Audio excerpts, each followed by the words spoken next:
அனைவருக்கும் வணக்கம். என் லைஃப்பில் இந்த மாதிரி ஒரு பெயின்ஃபுல்லான ஒரு சுச்சுவேஷனை நான் ஃபேஸ் பண்ணதே கிடையாது. மனசு முழுக்க வலி வலி மட்டும்தான். இந்த சுற்றுப்பயணத்தில் என்னென்ன மக்கள் பார்க்க வராங்க, அதுக்கு ஒரே ஒரு காரணம் தான் அவங்க என் மேலே வச்சிருக்கிற அன்பும் பாசம். அந்த அன்புக்கும் பாசத்துக்கும் நான் எப்பவும் கடமைப்பட்டிருக்கிறேன்.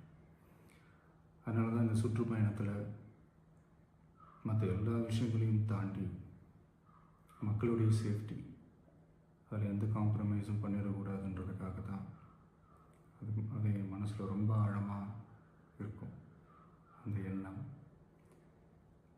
அதனால தான் இந்த அரசியல் காரணங்கள் எல்லாத்தையும் தவிர்த்துட்டு ஒதுக்கி வச்சுட்டு மக்களுடைய சேஃப்டி மட்டும் மைண்டில் வச்சுக்கிட்டு அதுக்கான இடங்களை சூஸ் பண்ணுறது, அதுக்கான இடங்களை பார்த்து பெர்மிஷன் கேட்குறது, போலீஸ் டிபார்ட்மெண்ட்டில் அதை ரிக்வெஸ்ட் பண்ணி கேட்போம்.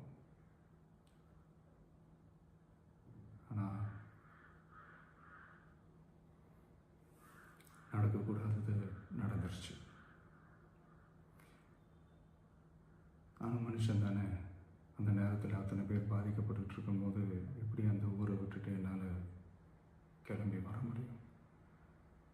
நான் திரும்ப அங்கே போகணும்னு இருந்துச்சுன்னா அதை ஒரு காரணம் காட்டி அங்கே வேறு சில பதட்டமான சுச்சுவேஷன்ஸ், வேறு சில சம்பாவிதங்கள் அந்த மாதிரி எதுவும் நடந்துடக்கூடாதுன்றதுக்காக தான் நான் அவாய்ட் பண்ணேன். இந்த நேரத்தில் சொந்தங்களை இழந்து தவிக்கிற அத்தனை குடும்பங்களுக்கும் என்னுடைய ஆழ்ந்த இரங்கலை தெரிவிச்சுக்கிறேன். எனக்கு தெரியும், என்ன சொன்னாலும் இது ஈடேயாகாதுன்னு எனக்கு தெரியும். ஹாஸ்பிட்டலில் ட்ரீட் பண்ணிகிட்ருக்கிற எல்லாருமே சீக்கிரமாக க்யூர் ஆகி வரணுன்றது இந்த நேரத்தில் நான் வேண்டிக்கிறேன். கூடிய சீக்கிரமே உங்கள் எல்லாரையும் நான் சந்திக்கிறேன்.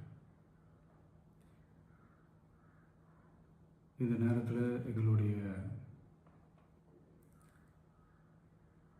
வலிகளை, எங்களுடைய நிலைமையை புரிஞ்சுக்கிட்டு எங்களுக்காக பேசின அரசியல் கட்சிகளை சார்ந்த நண்பர்கள், தலைவர்கள் அனைவருக்கும் என்னுடைய நன்றியை தெரிவிச்சுக்கிறேன். கிட்டத்தட்ட ஒரு 5 மாவட்டத்துக்கு பிரச்சாரத்துக்கு போனோம். இந்த மாதிரி எதுவுமே நடக்கல. ஆனால் கரூரில் மட்டும் ஏன் எப்படி நடக்குது, எப்படி நடக்குது? மக்களுக்கு எல்லா உண்மையும் தெரியும். மக்கள் எல்லாத்தையும் பார்த்துக்கிட்டு இருக்கிறாங்க. கரூரை சேர்ந்த அந்த மக்கள் அந்த உண்மையெல்லாம் வெளியில் சொல்லும்போது எனக்கு கடவுளே நேரில் வந்து இறங்கி அந்த உண்மைகள்லாம் சொல்கிற மாதிரி எனக்கு தோணுச்சு. சீக்கிரமே எல்லா உண்மைகளும் வெளியில் வரும்.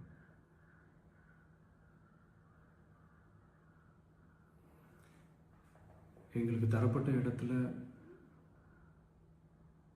நாங்கள் போய் அந்த ஸ்பாட்டில் நின்று நாங்கள் பேசிட்டு வந்தோம். அதை தாண்டி எந்த தவறும் எங்கள் சைடில் நாங்கள் எதுவுமே செய்யலை.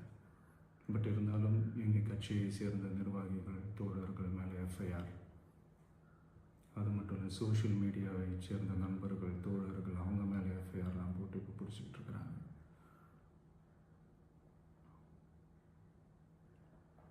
சிஎம் சார், உங்களுக்கு ஏதாவது இந்த பழி வாங்கணும் அப்படின்ற எண்ணம் ஏதாவது இருந்துச்சுன்னா என்ன வேணாலும் பண்ணுங்க. அவங்க மேலே கை வைக்காதீங்க. நான் ஒன்று வீட்டில் இருப்பேன், இல்லை நான் ஆஃபீஸில் இருப்பேன். என்ன வேணாலும் செய்யுங்க. நண்பர்களே, தோழர்களே,